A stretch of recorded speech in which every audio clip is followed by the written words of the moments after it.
de monter en D1 entre Racing et Nice, avait marqué un but sur un tir qui n'était pas beaucoup plus affriolant que celui-là. Et à force de mésentente, à force de nervosité côté niçois, on avait pris le but. Regardez, Kolo Touré qui est absolument furieux. Aurier, ça ressemble à de la passe à 10, ils ne sont nullement attaqués. Ça va être difficile de perdre le ballon là normalement.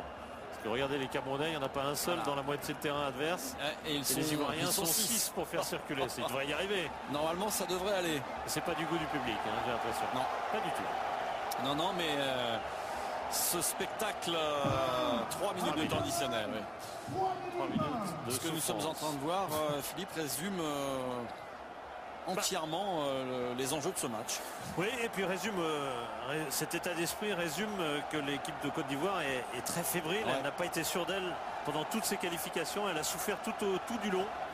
Et du coup, elle est au bout du chemin. Elle sait que ce point la qualifie. Et, oui, elle se cache pas, elle fait pas semblant. Elle joue carrément le 0-0.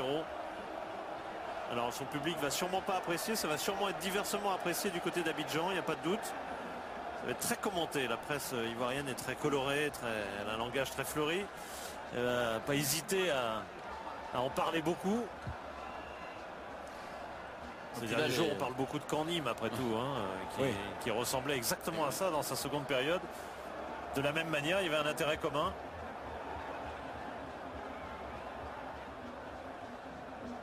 Et puis là, clairement, les Camerounais n'ont plus envie.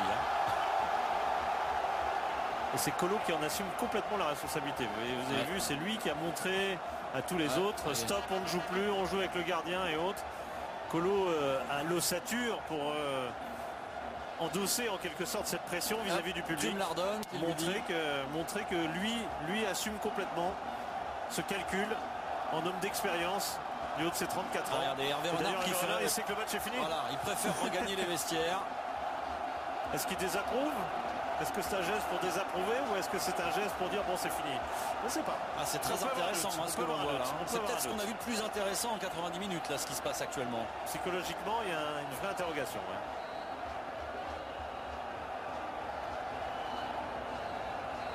En Europe, on se cache un peu plus pour faire ça. Là, on se cache pas du tout. On joue à 7 dans son camp. C'est assumé.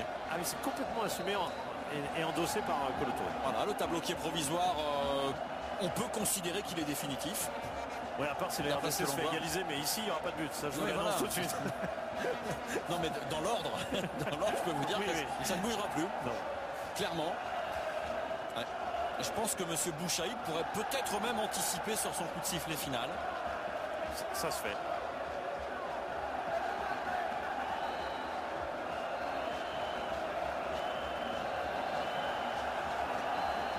Même Bonny est revenu, regardez, peut-être qu'il a envie de toucher la balle complètement. Il a compris que le ballon ne passerait plus le milieu de terrain, donc c'était pas la peine de rester de l'autre côté. L'arbitre marocain qui regarde sa montre à l'instant. Et c'est l'assistant d'Hervé Renard qui coach sur la fin. Le public en tout cas s'est rangé à l'avis des joueurs. Il encourage malgré tout son équipe, il fait la qualification malgré tout. La Côte d'Ivoire et le Cameroun seront les deux équipes qualifiées dans ce groupe D, dans ce qui aura été sur les 6 dernières minutes une parodie de match ou de non-match plutôt. Mais en tout cas, c'est sûr, on retrouvera ces deux équipes à la CAN en 2015.